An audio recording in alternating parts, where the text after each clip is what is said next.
नमस्कार। प्रारब्ध पर आप सभी का स्वागत। मैं अवनीश। चैनल आपने सब्सक्राइब किया है, वीडियोस को आप लाइक करते हैं, शेयर करते हैं, इसके लिए बहुत बहुत धन्यवाद। बेल आइकन जरूर दबाइए ताकि किसी भी अपलोड की सूचना सीधे आपको मिले। स्क्रीन के दूसरे हिस्से पे बंगाल चुनाव पे बात करने के लिए भाऊ तोरसेकर और भाऊ का परिचय मैं कराऊं, ये मेरी क्षमता नहीं है, तो आइए सीधे स्वागत कर लेते हैं भाऊ का। भाऊ बहुत बहुत स्वागत, चरण स्पर्श प्रणाम। भाऊ, बंगाल चुनाव पर आपने विमर्श का जो ट्रेंड सेट किया, मैंने पिछली बार आपसे बात किया था पहले चरण की वोटिंग के पहले बंगाल से लौटने के बाद, तो मैंने कहा भाऊ मैंने ये प्रयास किया कि आपने जितनी भी बातें कही मैं उसको जाके जमीन पर उसका फैक्ट चेक करूं। मैंने ये तक हिमाकत की और आपके सामने मैंने स्वीकारा भी और कहा कि जो जो आपने कहा, चाहे वो भाव गणित की बात हो चाहे अंक गणित की बात हो, वो सबका सब वैसे ही निकला है। और अब 152 की पहले फेज के इलेक्शन के बाद और जब 92% जहां सीजीआई खुश हैं, चीफ जस्टिस ऑफ इंडिया, उन्होंने तुषार मेहता के साथ आज जश्न मनाने जैसी हालत थी, जबकि एसआईआर पर ही वहां एक एप्लीकेशन लगी हुई है, एक रिट लगी हुई है। उन्होंने कहा कि नहीं देखो, इस बार एसआईआर बिल्कुल सही है और खुशी जताई। क्या है क्या नहीं है, इसका क्या अभी तक हो गया, इस पर आपने जो कहा वो पहले ही आप कह चुके हैं, इसलिए मैं पहले फेज पर उतनी बातें नहीं करूंगा। अब 142 का जो दूसरा फेज बचा हुआ है, हम वहां की बात करेंगे। कल ममता बनर्जी ने 92% मतदान के बाद 3 बातें कही। पहला, उन्होंने कहा मुझे किसी पद की कोई संवरण नहीं है, कोई लालसा नहीं है, मैं कोई पद नहीं चाहती। मेरा अंतिम लक्ष्य ये है कि दिल्ली से भाजपा की सरकार उखड़ जाए। ममता बनर्जी बंगाल छोड़ के अब दिल्ली की बात करने लगी हैं। क्या उन्होंने महसूस कर लिया है कि दूसरे फेज में भी क्या होने वाला है? और जो पहले फेज में दिखा, अमित शाह ने घोषणा कर दी 110 सीट, कह रहे हैं कि 152 में से 110 सीट हम जीत रहे हैं। अब इसके आगे ममता बनर्जी की स्ट्रेटजी क्या है? वो अचानक अपना पूरा अमला बंगाल कलकत्ता छोड़ के अब वो दिल्ली की तरफ क्यों जाना चाह रही हैं? अपना घर सुरक्षित नहीं और उसके बाद दूसरे ठिकाने की तलाश। ओवर टू यू बाबू, प्लीज। जी देखिए, एक बात होती है, इंसान बौखलाया जाता है ना तब कुछ भी बोलता है, उसका कोई मतलब नहीं निकालना। उसकी बात क्यों कर रहे हो? मुझे एक आप बताइए कि राहुल गांधी क्यों बोल रहे हैं कि ममता ने बीजेपी के लिए रास्ता खोल दिया? अबे तू अपनी पार्टी की बात कर ना। अगर तुमने सही काम किया होता तो लेफ्ट फ्रंट के लिए दरवाजा नहीं खोला जाता। अगर कांग्रेस सही काम करती, अगर लेफ्ट फ्रंट सही काम करती तो ममता के लिए दरवाजा खुला नहीं होता। और दूसरी बात है, लेफ्ट फ्रंट से लड़ने के लिए ममता उतावली हो गई थी। अब आप दिल्ली में बैठे कांग्रेस के नेता उसको मदद नहीं कर रहे थे, इसलिए वो कांग्रेस से अलग होकर उसने पार्टी बनाई। तो ममता कौन है? ममता बेसिक कांग्रेस है बाकी। वो लेफ्ट फ्रंट को हराना चाहती थी। तब राहुल गांधी क्या कर रहे थे? मां के पल्लू पकड़कर नाच रहे थे। तो ये सब बौखलाए, ये समझ नहीं पा रहे कि क्या हो रहा है। राजनीति बदल रही है, दुनिया बदलती है, हम 21वीं सदी में आ रहे हैं। 46 साल पहले इनके पिताजी ने, शायद 42 साल पहले इनके पिताजी ने प्राइम मिनिस्टर होने के बाद पहला इंसान है देश का या दुनिया का जो 21वीं सदी की बात कर रहा था। आपको याद होगा, राजीव गांधी ये पहले प्रधानमंत्री थे और शायद के पहले दुनिया के नेता थे जिन्होंने 21वीं सदी की बात की थी। आपको याद होगा। और इनका बेटा अभी भी 20वीं सदी के पहले अटक गया है। अब क्या करोगे? तो ये बात होती है ना, बौखलाया जो इंसान होता है कि कुछ भी करके कुछ नहीं हो रहा है तो वो अनाप शनाप बकने लगता है। तो ममता की हालत वही है। उसको समझ में नहीं आ रहा है कि उसने गलती कहाँ की। और जब आप सच्चाई देखना नहीं चाहते तो इसलिए आप सच्चाई से मुकर सकते हो, लेकिन सच्चाई के परिणाम जो है उससे छुटकारा नहीं होता। या क्या बोलते, आयन रैंड नाम की जो लेखिका की थी, उसका कोट है ये, आप सच्चाई को पीठ दिखा सकते हो लेकिन उसके परिणाम से तो छुटकारा नहीं है। तो ये बात है। आप मुझे बोलिए कि एसआर तमिलनाडु में हो गया, वहां भी 60-70 लाख नाम काटे गए, इधर काटे गए, केरल में काटे गए, असम में, अकेले बंगाल में ये पंगा इतना लंबा क्यों चला है? तो इसका कारण समझना जरूरी है। मुझे याद नहीं कब की, शायद 15-16 साल पुरानी बात होगी, दिल्ली में जो रेशनिंग की व्यवस्था थी, राशन की, उसकी पूरी इंक्वायरी, यानी उस समय का एसआईआर उधर का हो गया, राशन का, दिल्ली में। तो कई जगह ऐसे मिले कि एक एक दुकान पर 2-2 हजार राशन कार्ड है और उसमें से 5 भी सच्चे नहीं। अवनीश शर्मा नाम के 93 रेशन कार्ड थे, एक ही नाम के, एड्रेस अलग अलग लिखे थे, झुग्गी झोपड़ियां थी, उसको कोई नंबर नहीं था। तो इसका कारण ये था, वो पूरे 2000 कार्ड जो थे उसका राशन लेके वो ब्लैक में बेचता था, उसको अरेस्ट हो गए वगैरह, बड़ी केस है वो। लेकिन कहने का मतलब ये है कि वो 2000 राशन कार्ड बनाए ही क्यों? क्योंकि वो सरकार का सस्ता धान लेकर, सामान लेकर वो ब्लैक में बेचना था। अब वो काटा गया तो रोएगा कौन? वो राशन का बोगस दुकान चलाने वाला रोएगा ना। तो ममता क्यों रो रही थी पता चला आपको? वो जो राशन का दिल्ली एनसीआर के लिए, जो राशन कार्ड के लिए छटनी की गई, उसमें बोगस राशन कार्ड काटे गए, तो कोई गड़बड़ नहीं हुई। और वहां से लेकर आगे जाकर मोदी जी ने तो बोला राशन कार्ड कहीं का भी हो, लेकिन आप अगर जेन्युइन हो तो आपको दूसरे स्टेट में भी राशन मिलना चाहिए, यहां तक गए। तो ममता रो क्यों रही है? क्योंकि उसको मालूम था कि हम जो बोगस वोटर पर धंधा चलाते हैं, वो बोगस वोटर नहीं रहेंगे तो दुकान बंद करनी पड़ेगी। तो वो ममता 3 महीने से रो रही है उसके लिए। अब एक उदाहरण आपको देता हूं। एक स्कूल में, अब स्कूल के लिए सरकार सब्सिडी देती है, अनुदान देती है। तो आपके क्लास में 100 लोगों का रजिस्ट्रेशन है और इंक्वायरी आ गई, एसआईआर वहां का हो गया, और देखा तो स्कूल में तो 75-80 बच्चे बैठे क्लास में, अरे बाकी के कहाँ है? तो बोलो नहीं, आज कोई बीमार है, किसी की शादी है, कोई ये वो, नहीं नहीं नहीं नहीं, चेक करो पूरा। तो 15 दिन लग गए, लेकिन चेक किया तो असलियत में देखा कि 20 बच्चे तो बोगस है ही नहीं, इनका कभी जन्म नहीं हुआ ना कभी दाखला हुआ। लेकिन 20 बच्चों का अनुदान फ्री में खाने के लिए वो स्कूल में उनको दाखले में दिखाया गया था, अब वो काटे गए। और अगर 75 बच्चे बैठे हैं तो रिकॉर्ड में क्या आ गया? 95% हाजिरी है। ये एक तरीका, बोगस वोटिंग कम हो गया, और जिनको धमकाया जा रहा था वो घर से बाहर निकलकर वोटिंग सेंटर पर आ गए। ये एग्रीगेट वोटिंग जब सामने आ जाएगा ना, तब पता चलेगा। लेकिन उसमें एक फर्क है, एक फर्क ये है कि इसमें बोगस वोटिंग नहीं है, बूथ कैप्चरिंग नहीं है। फिर भी अगर उतना है तो आपको पता चलेगा जो बोगस वोटिंग पर जी रहे थे उनकी तो मौत आ जाएगी, बिल्कुल मौत आ जाएगी। तो ये मैं बोल रहा हूं ना, ये बीजेपी के लिए ऐसा मैं नहीं मानता, ममता को हटाने के लिए ये मेरा, और ये मैं 3 महीने से बोल रहा हूं, लोग बीजेपी को जिताना चाहते, वो बात ही नहीं है।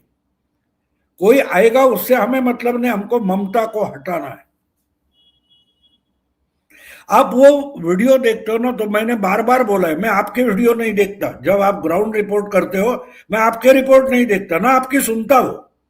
आपके सामने जो होता है, वो बंगाली वोटर हो, तमिली वोटर हो, मैं उसको देखना चाहता हूँ, उसकी चुप्पी भी सुनना चाहता हूँ, उसको बॉडी लैंग्वेज पढ़ना चाहता हूँ। एक बहुत सारे 3-4 वीडियो मैंने देखा, वो अभया की बात है ना, वो उसकी माँ, उसको कैंडिडेट बनाया बीजेपी ने, वो घर घर घूम रही है, घर घर घूम रही है। अब वो जाती है तो सामने वाली महिलाएं आकर उससे गले मिलती है, वो महिलाएं रोती है। ये अभया की मां रही रो रही है, उसकी आंखों के आंसू सूख गए। रोता कौन है? जिनको वो मिलती हो रो पड़ते हैं, बच्चियां हो, जवान महिला हो, या अधेड़ उम्र की महिला हो, बुढ़ी महिला हो, वो उसे गले मिलकर रो पड़ती है। तो ये बताता है कि वोटर क्या सोचता है। ये जो बैठकर दिल्ली के स्टूडियो में बैठकर बड़ी बड़ी बातें करते हैं ना, एम फैक्टर, मुस्लिम, माँ, मुंह, महिला और मुस्लिम, ममता का स्ट्रांग होल्ड है, तो वो रोने वाली कौन है? मर रहे वो रत्ना देवनाथ को गले पड़कर रो रहे हैं, वो क्या महिला है या मर्द है? किसके बारे में आप बात कर रहे हो? आपको दिखाई नहीं देता? अगर वो महिला को देखकर रो रही है और इसका बीजेपी ने बड़ा प्रचार किया है, बिल्कुल तरीके से प्रचार किया है, अलग अलग हिस्सों में भी उस अभया की मां को घुमाया है, सिर्फ उसकी कॉन्स्टिट्यूंसी में नहीं, वहां तो जरूरत ही नहीं है, लेकिन जहां जहां जाएगी वहां वो जाकर गले मिलती है, तो उस हर महिला को अपनी बच्ची, अपनी इज्जत की चिंता होती है। और फिर से ममता आएगी तो मेरी हालत इससे भी बुरी होगी। ये जो अभया की मां आई है, उसके खून के आंसू भी सूख गए, आंखें सूख गई, क्या मेरी सूखनी चाहिए? नहीं सूखनी चाहिए। तो जवाब क्या है? ममता को हटाओ। इतनी सिंपल बात है, वो देखने की, महसूस करने की जरूरत है, वो किसी ने कहने की जरूरत नहीं है, ना उसने कहने की जरूरत है। तो बस देखो, तो वही तो मैं देख रहा था 3 महीने से, और मैंने आपको बताया था, आपने वहां जाकर वो महसूस किया। मैंने कल शायद अभिषेक या किसी के, हमारे एक 60 साल पुराना एक ड्रामा है मराठी, उसमें एक डायलॉग है, मुझे याद आता है, बहुत बढ़िया डायलॉग है। वो बोलता है कि महिल्याची घाण महिलावरून येते, अत्तराचा फाया नाकाजवळ न्यायला लागतो। ये मराठी है। उसका मतलब ये है, जो मैल होता है उसकी बदबू मीलों से आती है, आप तक पहुंच जाती है, लेकिन इत्र होता है, उसकी जो रुई होती है, कपास होती है, वो कान में रखते हैं, उसको फाया बोलते हैं। वो अगर निकाल कर आप नाक के पास ले जाओ तो सुंदर से खुशबू आती है, वरना वो कान में रहती है, थोड़ी इधर उधर रहती है। लेकिन अच्छी तरह से सुनना है तो नाक के पास लेके जाना पड़ता है, लेकिन बदबू के लिए वो बात में, बदबू आपके पास पहुंच जाती। तो ममता गांव गांव में पहुंची है, लेकिन बदबू बनकर पहुंची, ये समझो। टीएमसी का जो मैल है, उसकी बदबू गांव गांव जाकर पहुंची है, और उसका रिफ्लेक्शन आपने पहले राउंड में देखा है। बिल्कुल बाबू, और पहले राउंड में मैं चूंकि वेस्ट बंगाल होके आया, सच बताएं तो जिस दिन मैंने करीब 16 तारीख को मैंने वेस्ट बंगाल छोड़ा, तब तक ये था कि टेम्परेचर बिल्कुल बॉइलिंग स्टेज पर पहुंच चुका है, लोग बोल रहे हैं। मैंने भवानीपुर में बात की, आरजी कर पीड़िता की मां जहां से लड़ रही हैं, अमर पुंडीर साहब उस सीट पर भी गए। बड़ी टफ सीट है, बीजेपी के हिसाब से देखा जाए तो जहां से टिकट दिया गया है बड़ी टफ सीट है, 24 परगना के उस हिस्से की सीट है, तो नेचुरल है, वहां पर एक दूसरे तरह की डेमोग्राफी है।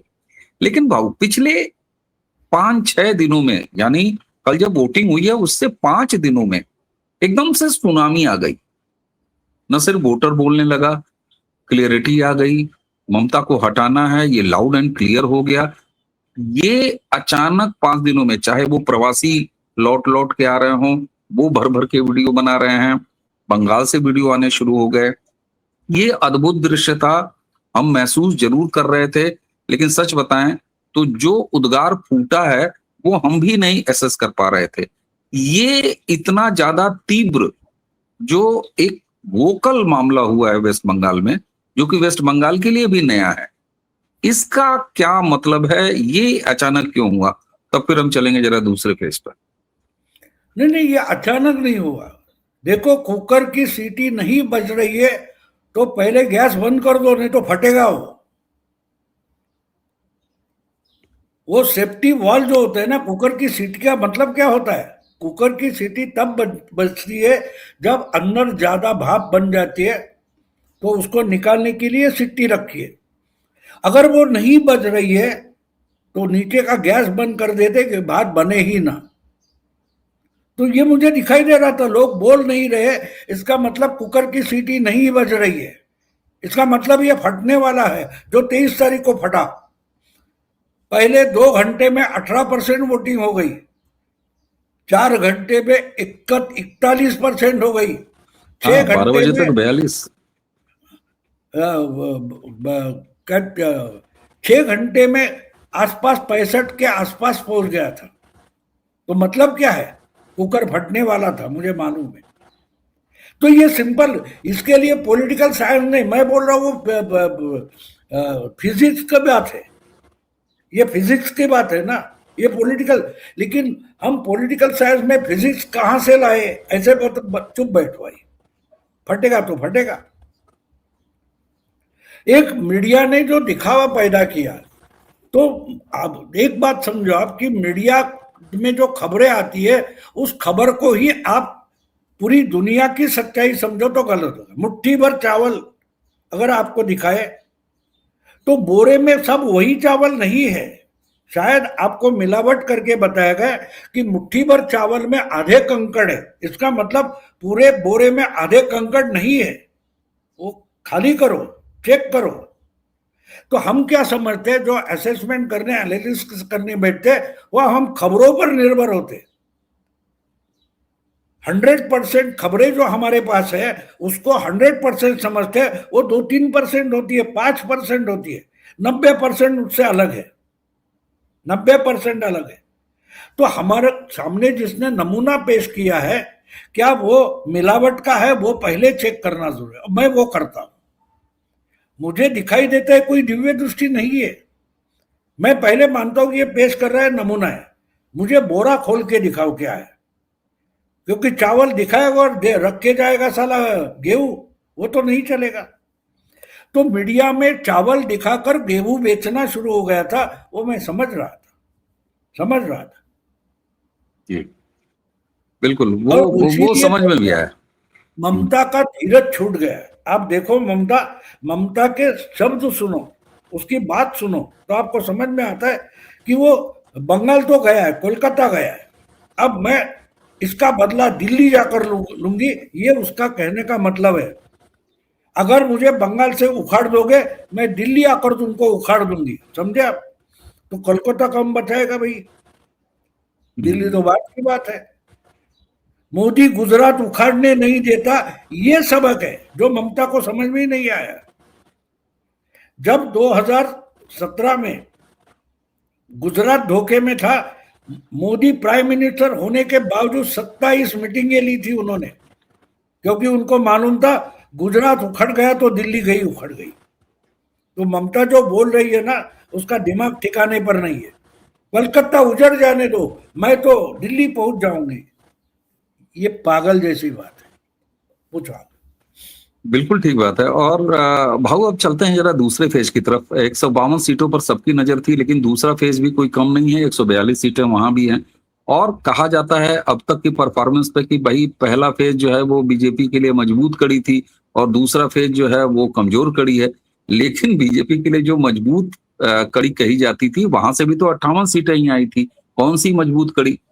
तो क्या ये एक जबरदस्ती दो अलग अलग बीजेपी के लिए मैदान बना के रखा गया था, और अब आपको कोई अंतर आता है क्या? पहला फेज क्या, दूसरा फेज क्या, कमजोर कड़ी और क्या मजबूत कड़ी, अब वो सारे बांध टूट चुके हैं?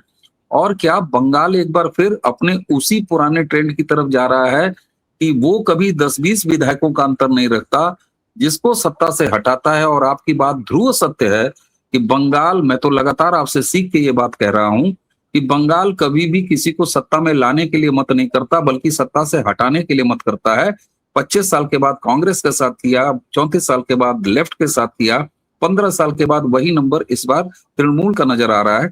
तो कहीं आपको पहला फेज में बढ़िया, दूसरे फेज में बीजेपी के लिए नुकसान, अब ये कोई बात रह गई है? कोई अब ये मैटर करता है? अब तो ये क्लीन स्वीप जैसा लगता है अगर बंगाल अपने पहले की तरह बिहेव कर रहा है तो। और ममता खुद कह रही है कि अब हमको किसी पद की लालसा नहीं है। नहीं, इतने पुराने इतिहास में जाने की जरूरत नहीं है। यही तो हमारा पॉलिटिकल एनालिसिस होता है ना, उसमें हम बहक जाते हैं। और एक बंगाल ने अभी इतना ऐसा किया नहीं, कौन बोल रहा है? बंगाल में 67 के चुनाव के बाद टूट फूट कर जो एसवीडी गवर्नमेंट बनी थी, वहां बंगाल एक तरफ नहीं गया था, उसने कांग्रेस को हराया था, लेकिन अल्टरनेटिव कौन था? कोई नहीं था। फिर चुनाव के नतीजे आने के बाद जो सरकार बनी, वो सरकार बनी थी अतुल्य घोष के अजय कुमार घोष शायद था या बोस नाम था, वो मुख्यमंत्री बने थे। वो कांग्रेस से 11 या 12 एमएलए लेकर आए थे और सीपीएम के कुछ 40 एमएलए थे, तो क्लियर मेजोरिटी नहीं दी थी बंगाल। ये बोलता हूं ना मैं, नमूना एक दिखाते हैं। तो 1.5 साल में वापस बंगाल में मध्यावधि चुनाव हो गए, फिर से वही बात हो गई। 40 वाले 50 वाले Jyoti Basu deputy chief minister और 10-12 बांग्ला कांग्रेस बनाने वाले अजय कुमार बोस थे या शायद घोष थे, मुझे याद नहीं है सही, लेकिन वो मुख्यमंत्री थे, 12 एमएलए। तो अकेले पार्टी को बंगाल चुनाव में कॉल देता नहीं था। 77 में वो हो गया, लेफ्ट फ्रंट को मिला था। और इसलिए मैंने बोला ना, पुराने इतिहास में मत जाओ। पिछले 2-4 साल में 6 साल में क्या हो रहा है, पूरे देश में एक एक राज्य में लोग या तो इसको देते या तो उसको देते, लेकिन डगमगने वाली सरकार नहीं चाहिए, अपने पैरों पर जमकर खड़ी रहने वाली। या तो बीजेपी को दे दो या तो कांग्रेस को दे दो। राजस्थान हो, कर्नाटक हो, हमने देखा है, दिल्ली हो, महाराष्ट्र हो। तो ये जो थियरी बोलते ना, बंगाल तो यहां तो देता है तो बंगाल का, अरे फिर और राज्यों का, बिहार में क्या हुआ है? बिहार में अगर बीजेपी को हराया तो लालू और नीतीश को क्लियर मेजोरिटी दी थी, नहीं दी थी? तो क्लियर देता है, एक दूसरे का तोड़ने में मतलब नहीं रखो। और यही गलती उद्धव ठाकरे ने महाराष्ट्र में की, शरद पवार ने उनका सफाया कर दिया। महाराष्ट्र में 2019 में क्लियर मेजोरिटी यूटी को दी थी, अलायंस को। उद्धव ठाकरे मुख्यमंत्री बनने के लिए भाग गए। 5 साल के बाद वोटर ने क्या किया, उनका ही सफाया कर दिया, जो तोड़ने वाले थे। और बीजेपी और उनके जो टूटकर आई हुई शिवसेना, इनको बहुत बड़ा भारी मोहलत देते। तो बंगाल में वही होने जा रहा है, ये समझना जरूरी है कि ऐसी कोई बात नहीं है। अब दूसरी बात जो आप बोल रहे हो ना, कि ये तो पहला स्ट्रांग होल्ड था बीजेपी का और ये कमजोर कड़ी है वगैरह वगैरह, ये सब होता है टीवी चैनल का, टीवी पर के जो एंटरटेनमेंट प्रोग्राम है ना, उसका परिणाम पॉलिटिकल एनालिस्ट पर बहुत हो गया, कमजोर कड़ी कौन वगैरह। अब देखिए, आपके सामने 1 साल पहले पहलगाम की घटना हुई थी, उसके बाद क्या करेगा भारत सरकार, मोदी क्या करेगा, कहां गई 56 इंच की छाती, पूछा जा रहा था। 6 और 7 मई के रात को हमारे ब्रह्मोस निकले और पिन पॉइंटेड टेररिस्ट जहां छावनियां थी, उनके अड्डे थे, उनको ही डैमेज किया, बाकी क्या नहीं। ना पाकिस्तानी आर्मी पर हमला किया, कहां हमला किया, क्या तहस महस किया, जैश का, तोयबा का, मुजाहिदीन का, हिजबुल का, उनके जो अड्डे थे वो ध्वस्त किए, ना कि मिलिट्री आर्मी के किए। उसके बाद जो बोले अब देखते हम क्या करना है, जो मुनीर फुनीर बोलने लगे ना, तो मोदी कुछ बोले नहीं बोले। 3 दिन बाद 9 और 10 के मई के रात को देर आर्मी हवाई अड्डे, आर्मी इंस्टॉलेशन सब ध्वस्त कर दिया। तो सिंदूर भी 2 फेज में था, बंगाल 2 फेज में है। इसमें आसान जो था वो हो गया। अब जो मुश्किल है वो दूसरा ऑपरेशन, और डायरेक्टली आर्मी के इंस्टॉलेशन पर हमला था। अब ममता अगर दुश्मन है बीजेपी की, तो वो उनकी आर्मी जहां बैठी है वहां अब हमला होगा। ये जो छुपे हुए थे,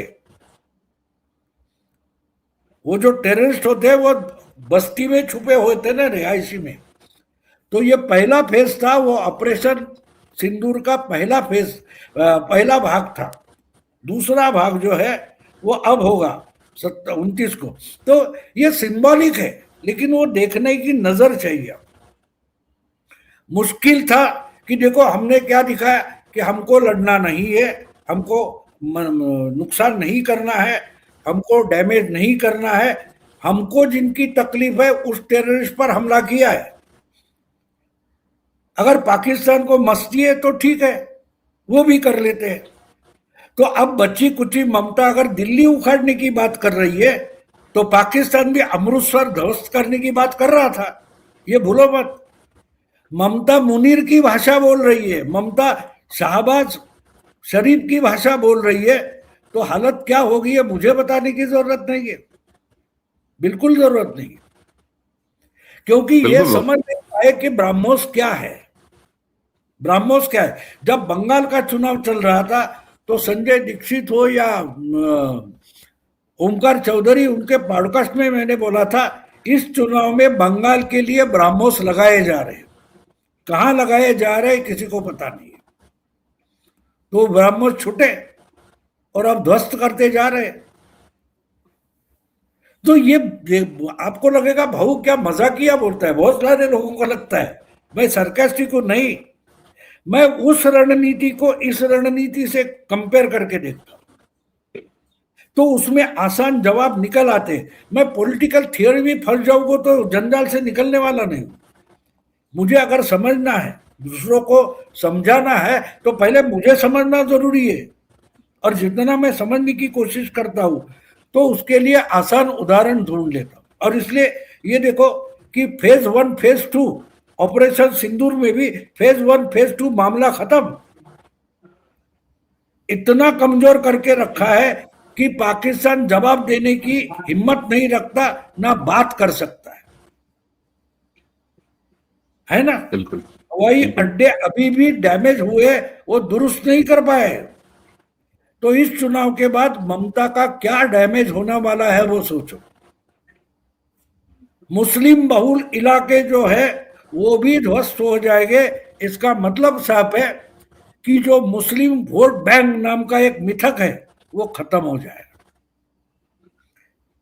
ये भारत की डेमोक्रेसी जो 50-60 साल से चल रही है, जिसमें दिखाया जा रहा है कि हमारे पास मुस्लिम वोट बैंक है, उसकी आखिरी ब्रांच बंगाल में है। वो दिल्ली में खत्म हो गई, बिहार में ध्वस्त हो गई, आसाम में सुपड़ा साफ हो गया। बची एक ब्रांच है मुस्लिम वोट बैंक की, वो वहां है। और दूसरी तरफ हिंदू वोट बैंक खड़ी हो चुकी है। जो आप बंगाल में देख रहे हो ना, वो बीजेपी नहीं कर रही है, वो ईडी हो, चुनाव आयोग हो, सुप्रीम कोर्ट नहीं कर रहा है, हिंदू कर रहा है। हिंदू जाग रहा है, हिंदू जाग रहा है। वो अभया की माँ घर घर रो रही है, तृणमूल मिट्टी में जा रही है, मानुष जाग रहा है। ममता को यह पता नहीं चला कि माँ माटी मानुष का मतलब क्या होता है। हिंदू उसको दिखा रहे हैं कि माँ क्या होती है, मिट्टी क्या होती है, मिट्टी में कैसे मिलाया जाता है, और मानुष जागता है तो क्या होता है। बिल्कुल भाव, बिल्कुल भाव। और ये बंगाल को जिसने भी महसूस किया है वो साफ दिखाई देता है। अब सारी बाउंड्रीज टूट चुकी हैं सेकेंड फेज की, बात ही नहीं करनी। आपने जो ऑपरेशन सिंदूर के उस बिंब को यहाँ पर खींचा है वो बिल्कुल साफ बताता है कि न कोई पहला फेज था न कोई दूसरा फेज था। दरअसल बंगाल एक दूसरे रास्ते पर निकल के चल पड़ा है और ये बंगाल का निर्णय है। भाव, आपने जिस तरीके से पहले फेज को डिकोड किया और महीनों से आप डिकोड करते आए, सेकेंड फेज आप देख रहे हैं आपके सामने, उसको भी आपने डिकोड कर दिया। मुझे नहीं लगता कि अब बंगाल पर इससे तथ्यात्मक और इससे ज्यादा वैचारिक कोई और बात हो सकती है। दर्शकों, हमें उम्मीद है कि भाव के साथ मैं एकात्म होकर सुनता हूं, आप सब भी एकात्म होकर सुनते हैं। तो सेकेंड फेज से पहले एक बार भाव से और बात करने का मैं प्रयास करूंगा, क्योंकि मैं बड़ा संकोची व्यक्ति हूं, भाव को कम डिस्टर्ब करता हूं। लेकिन जो ज्ञान सूत्र भाव ने दिया है वो सारी चीजें हो रही हैं। मैंने तो यहाँ तक हिमाकत की कि मैं क्रॉस चेक करके चला आया और मैंने लौट के भाव को वीडियो पे बताया, भाव आप जो जो कह रहे थे वो मैंने जाके बंगाल में चेक किया और वो सारी चीजें सही है। उम्मीद है दर्शकों कि आज की चर्चा आपको सार्थक लगी होगी। अगर सार्थक लगे तो इसे आगे जरूर बढ़ाइएगा, शेयर कीजिएगा। चैनल को आपने सब्सक्राइब किया, इसके लिए बहुत बहुत धन्यवाद। बेल आइकन ऐसे ही दबा के रखिए ताकि भाव जब दूसरी बार प्रारब्ध पर अगली बार पधारें तो आपको सीधे सूचना मिले। भाव, एक बार पुनः धन्यवाद के साथ हम दोनों को आज्ञा दीजिए। नमस्कार, प्रणाम, जय जय श्री राम।